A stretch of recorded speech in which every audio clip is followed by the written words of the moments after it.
Hey guys, Budcat7 here. Okay, it is Tuesday, March 19th, 2019, and I want to thank you for visiting the Stonewall Research channel here on YouTube. Thank you very much. I really do appreciate it. Okay guys, well today we're going to talk about Chinese Tartary. Okay, and the reason why I want to talk about it is because I think it's, more or less the sort of last, true expression of, what Great Tartary or Grand Tartary or the Tartarian Empire, this is one of the last, great expressions of, that society, or at least this segment of it. And, unless you're into Tartary, I guess, you don't even know about a Chinese Tartary. But if you plug it into like a search in YouTube, let's see if I can get it here. Okay, so here's a search, Chinese Tartary, and you come up with some things here. Travels in Tartary, Tibet and China, from this old book, from this eBay store thing, which sounds like a great book. And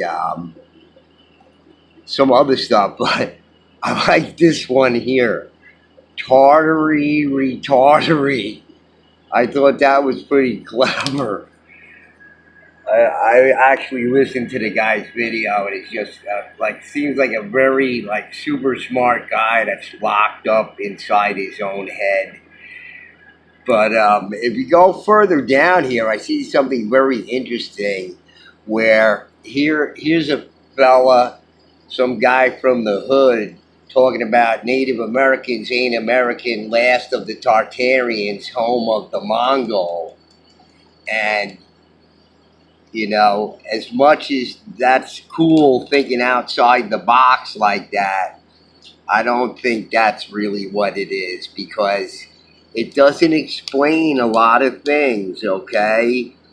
Because the DNA of the native peoples, technically, going by their theories of the Bering Strait crossing, etc., okay, there should be people on the other side with identical DNA to the Native Americans, but they can't find it. It's already like looking for a needle in a haystack, because all these DNAs have crossed since then. They can't find pure native people DNA, because it's all got tons of other DNAs in it.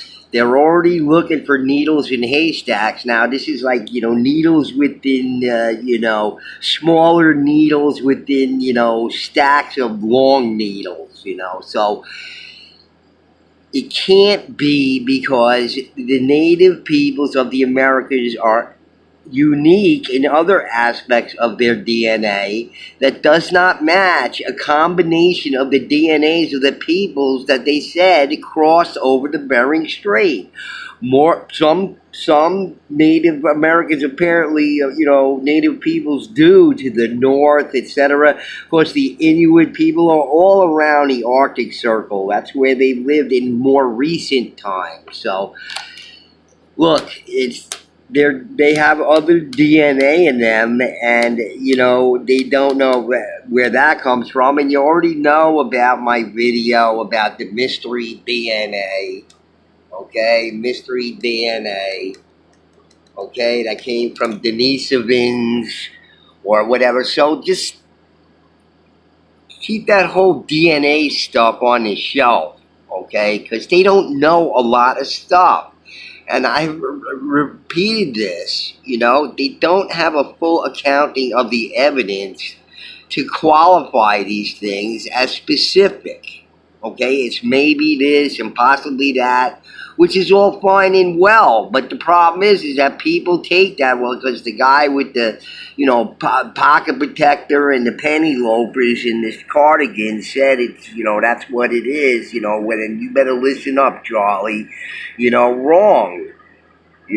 This is about, coming to your own conclusions. So, in any case, let's get into the Chinese Tartaria. Okay, like I said, there's some videos here that mention maybe it, I don't know, but nobody's directly addressed it. And I'm also going to show in this video, you know, where it started to get changed, okay? And whether there's a directed effort to change these things, okay, in more modern times, but right around where a lot of people say that this historical reset happened. And I'm going to do another video later on that, you know, some event that heralds the end of really the last vestiges of Tartary and Chinese Tartary, and, you know, we're sewn up. We're going to talk about that in another video. I got a great one for you. Okay, so let's read from this short Wikipedia article that's adequate. Okay, and there's a map by this French cartographer, early cartographer. Okay, so let's read about it a little bit. Chinese Tartary, see also Tartary, is an archaic geographical term used especially during the time of the Qing dynasty. The term was used as early as 1734 on a map created by the French geographer and cartographer Jean-Baptiste Berillon d'Anville, 1697-1782, who published a map in the Nouvel Atlas de la Chine, de la Tartare chinoise et du Tibet, New Atlas of China, Chinese Tartary, and Tibet. In 1738, referred to the date of 1734 that appears on the map. That's his map there. And we're going to look at another one, okay? And this other map I'm going to show you is from compulsory education here in the United States, okay? Back in the, you know, mid-1800s and beyond, they were teaching about Chinese Tartary and Tartary in the compulsory system, school system, okay? And we're going to look at that. We're going to look at that information there just to show you that they were teaching it. All right. D'Anville's map was based on a work ordered by the Emperor of China and conducted by Chinese under the supervision of the Jesuits. And the Jesuits were some of the earliest people who would visit there, especially, I believe, these German Jesuits. I can't remember their name, and I should, because I studied the I Ching. They were one of the first ones to translate the I Ching, and they made a lot of errors, by the way. The Wilhelm's father and son Jesuits that were one of the first people to be missionaries in China. Also published in 1738 was a description of the Empire of China and Chinese Tartary, together with the kingdoms of Korea and Tibet, by Father Jean-Baptiste Duhalde. He went on to write in 1741 the general history of China, containing a geographical, historical, chronological, political, and physical description of the Empire of China, Chinese Tartary, Korea with a C, and Tibet, T-H-I-B-E-T, spelled in the old English further back that they're still using in the 1800s. Modern areas today that were described by their work as falling within Chinese Tartary included Xinjiang, Mongolia, Manchuria, and Qinghai. Okay, so I was curious about this, and I looked into the Manchuria because that's in that territory there of the northern provinces and stuff. And let's just read a little bit from this, because they mentioned Tartary in here and a couple of other interesting things where you see how they're trying to bury it. And the Japanese were the first ones to sort of get in on this and start, you know, calling it this. And they ruled there for a while. And naturally, they were brutal, and everybody was brutal. The Mongols were brutal, and the Genghis Khan, and brutal, but nothing but brutality with these people. And they were some fierce warriors, and you have to think about it like this. I don't know if you guys can get these concepts, even with Tartaria, okay? what we consider to be peoples, especially going beyond, 100, 150, 200 years ago, these people that we think of as, countries and certain peoples or whatever, are all just sort of remnants of professional military units and organizations that existed, tribal organizations, military tribal horseback warriors, okay? And, you could think about the Cossacks too, okay? Which they also have in this Cossacks, by the way, they mentioned, the rarely mentioned Tartar Cossacks. I know they mention it in here somewhere. But they have, there were Cossacks, which were basically a military tribe, Turkic Cossacks,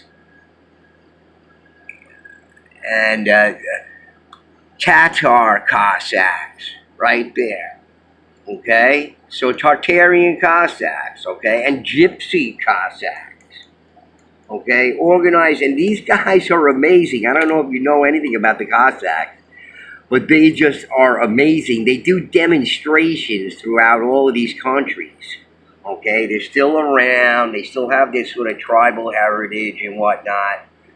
And they do demonstrations. And you can see it on YouTube, I believe, where somebody in the audience, they'll place an apple. Somebody from the audience will put out their hand. Put an apple in their hand. And the guy takes his sword and cuts the apple in half on the person's hand. Razor sharp sword. And they do all these fancy martial arts, sword maneuvers and whatnot, okay? And the Magyars also. More of these tribes that go back to Tartary, okay? And I'm part Hungarian myself, okay? So I got some Magyar in me, German, French, Swiss, Irish, English. I got all of that in me. The women in my family like variety. What can I tell you? But the Magyars were like fierce tribes. Most of the other tribes around Europe were petrified of these people. The Cossacks and the Magyars, okay, which basically formed Hungary. Okay, these tribes of, military, and they resisted the Khazar Empire, by the way. They resisted it. They fell under them for a while, but then, they resisted. Very interesting about the Magyars. Okay, back to Chinese Tartary, the Manchuria, because I want to read to you where it started going south. And, what even, modern mainstream scholars, say about it. All right? Okay, I'm just going to read you this part of this Wikipedia here.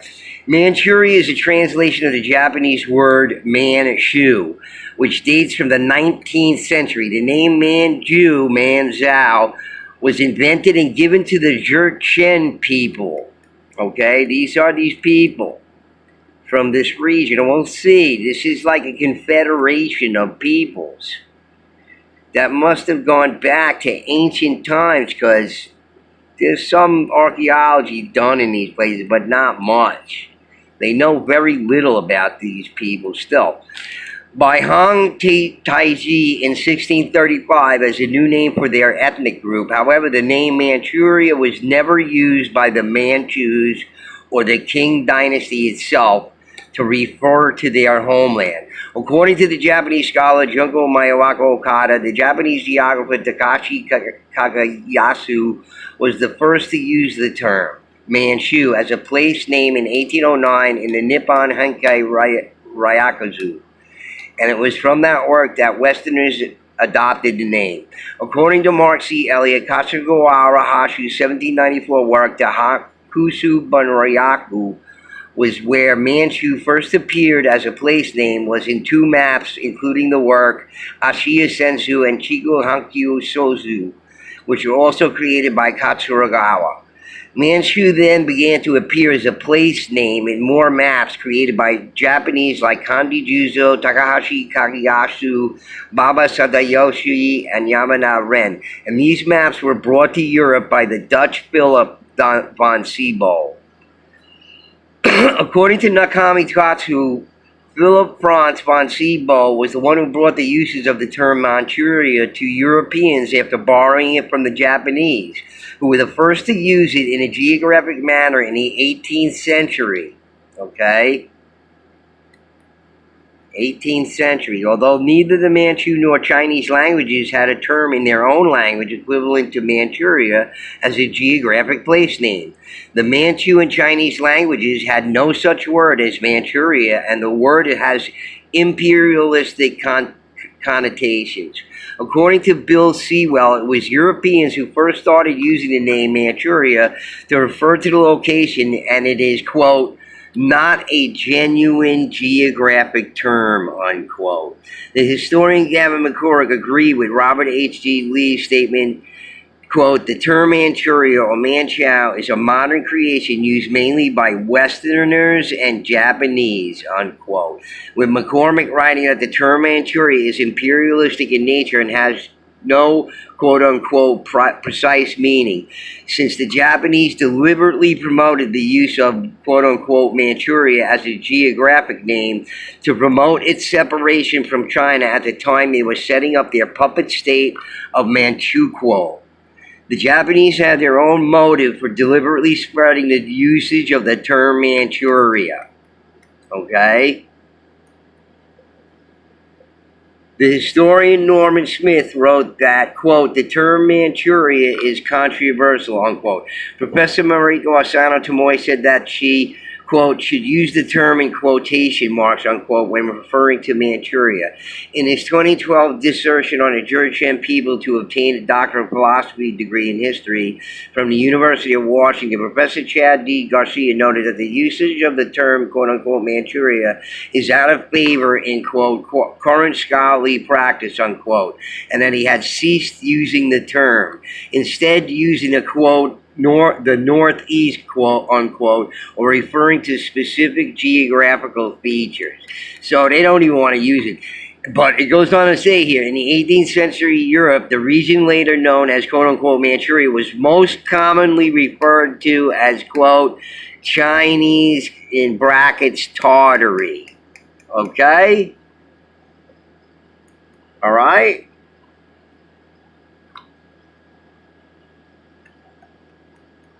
So that's where they changed it.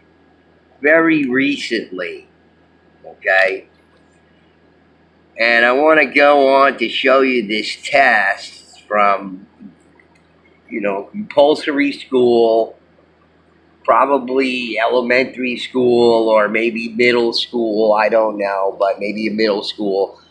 But this is from 1858. This is somebody's blog on this Lotus and Persimmon blog site here, and they talk about these different things, and this fella posted this that I caught, and there's a map, okay, of the Chinese Empire, and there it says Chinese Tartary right there in this map from 1858. All right, so let's see what was being taught back then, that somebody said, you know what? Let's just stop teaching this. Why, boss? Why do you want to stop teaching this, boss? Well, you mind. You ask too many questions. Just mind your own business. You do what I say. Okay, boss. Whatever you say, boss. All right, and while you're at it, kick that dog over there for me, all right? Okay, boss. I'll do that. All right, guys, let's read a little bit about this, and we'll see the test and everything that these students took in 1858. Morse's map of China. Today we continue with our examination of the East Asian pages in the 26th edition of Morse's School Geography, which was published in 1858. I purchased an original copy of it at a local flea market a couple of weeks ago. Regular readers of this blog will have seen the earlier post on Asia, Far Eastern Russia, and Japan. This post is devoted to what Morse called the Chinese Empire, which he divides into four parts: China proper, Chinese Tartary, which includes Manchuria and Mongolia. Okay, they're using Manchuria, 1858. Korea with the C, and Tibet with the H. Today, modern-day Koreans won't like that Korea gets lumped in with China, but there's a reason for it that you'll soon see. With no further ado, here are the maps, descriptions, and comprehension questions for students to answer after reading. I preserved Morse's spelling and punctuation. So here he shows the map. You know, Tibet is separate, but lumped in there. And here would be Tartary up here. Okay? And this would be, you know, Turkestan, whatever over there. India, Hindustan, as it says. The Chinese Empire is, next to the Russian, the most extensive on the globe and has a greater population than any other. It embraces China proper, Korea, Chinese Tartary, and Tibet. Okay.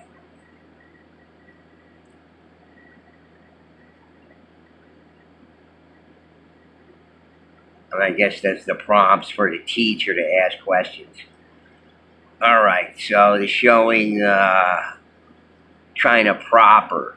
So this would be China proper, okay? The actual size of China proper. Right? See what it says here. China proper is chiefly a vast plain, well-watered, fertile, and highly cultivated. The climate is colder than in Europe in the same latitudes.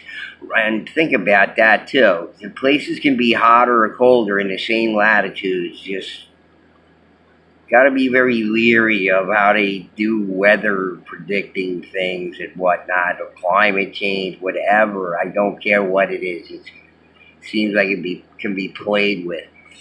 Rice is the staple production, but the most noted product is tea, of which more than 60 million pounds of it are exported annually to Europe and the Americas, or 60 million pounds, right? That's crazy. Agriculture is more carefully conducted than in any other country, but with less skill than in Europe. Okay, so they say they have less skill, which after you know all about what the Chinese and all those people know about plants and food and everything, they eat everything and anything, it's ridiculous, okay? And they knew how to grow stuff, I'm sure. All right. In the manufacture of fine porcelain, rich silks, ornamented work, and ivory, the Chinese excel Europeans, and they did in other things. The art of printing from a woodcuts was practiced in China prior to the invention of printing in Europe. The government is jealous of foreigners. I like this sort of imperialistic tone here. The government is jealous of foreigners who are permitted to trade only at a few points. The Chinese are very timid and wholly unable to contend in war with the Europeans. We're going to talk, like I said, in a later video, we're going to do a little bit more lengthy one about stuff like that. China was conquered many centuries ago by the Manchu Tartars. Okay? The Manchurian Tartars, as they're referring to. Okay? Which are these peoples that are not Manchurian, who still rule but have left the laws, manners, and institutions to a great extent unchanged. The emperor is an absolute despot but rules in a patriarchal spirit. And in his proclamation blames himself for all the evils which afflicts people. Reverence for parents is strongly inculcated, and abusive language to a father is a capital offense. The officers of government are called mandarins, are divided into 9 ranks. We always wonder about these 9s and 10s. According to learning, which alone is regarded as a qualification for office. A Mandarin is not allowed to hold office in his native province and is rarely suffered to remain in one place more than 3 years. The religion which generally prevails is that of Bo, a species of Buddhism distinguished here as elsewhere by numerous idols, pagodas, and priests, and much mummery. A custom prevails of binding the feet of girls till they cease to grow, small feet being the pride of Chinese girls.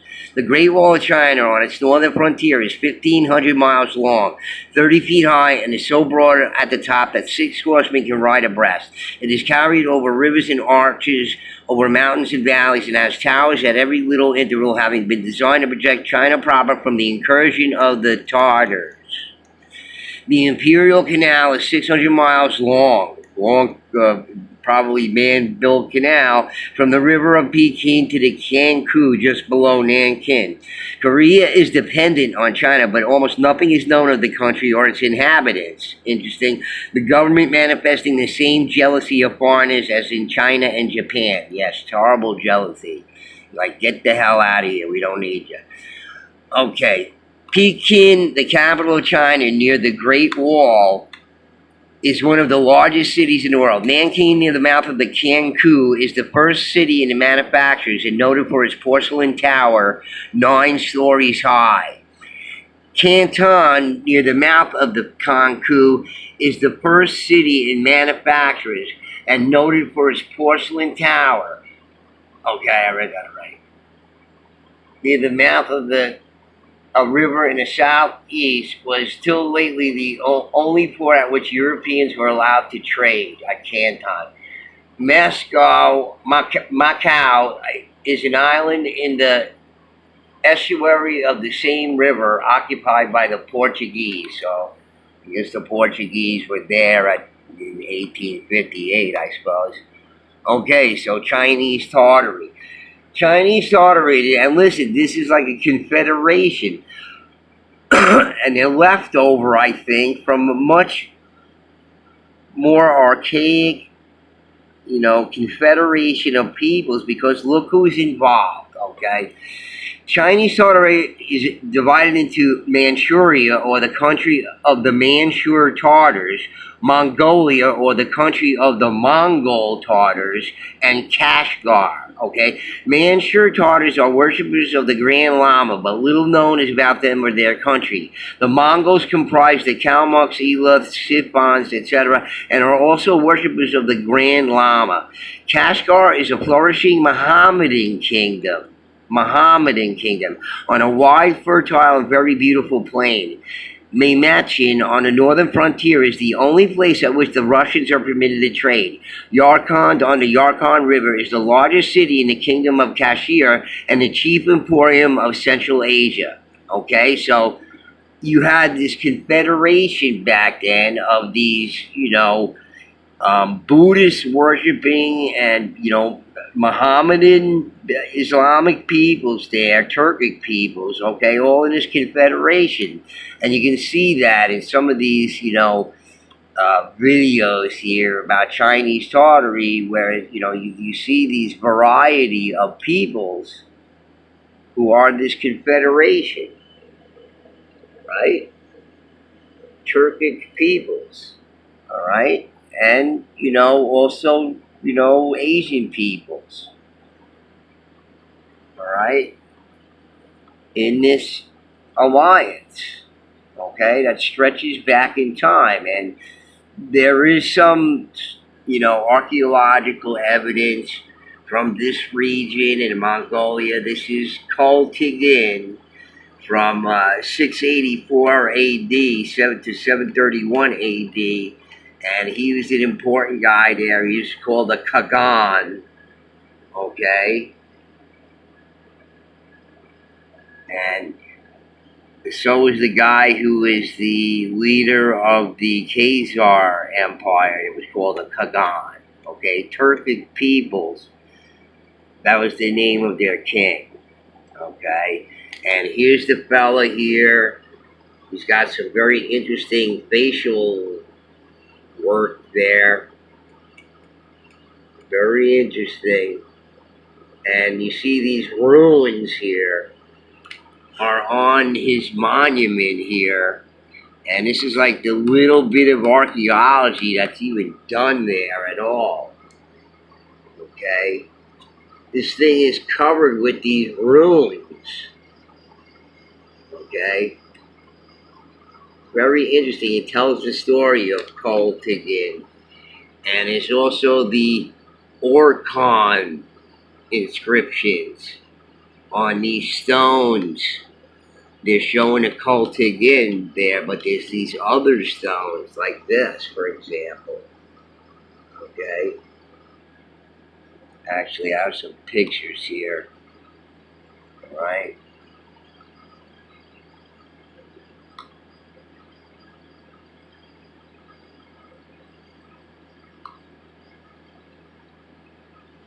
Yeah. This was some artistry from back then of Kwantung. There's Kol Tigin's monument there. And there's some finer carving and stonework. All the heads are knocked off of these things that can be found in Mongolia of this Kol Tigin fella. Okay, that's a person with their head missing, heads on the ground. Same as this, same as this. So who knows who knocked the heads off? But these stones here, okay, it's like standing stones that have these runes all over. Very interesting. Okay. And it also has, you know, Chinese writing on some of these things. This looks like a piece of granite with a hole carved through it there. Pretty geometrically finely done. Some Turkic carvings. There's Kol Tigin again. And that's his monument there. So these were the Tartars, you know, these people from up there. And again, you know, I just wanted to go over, you know, Chinese Tartary and, you know, where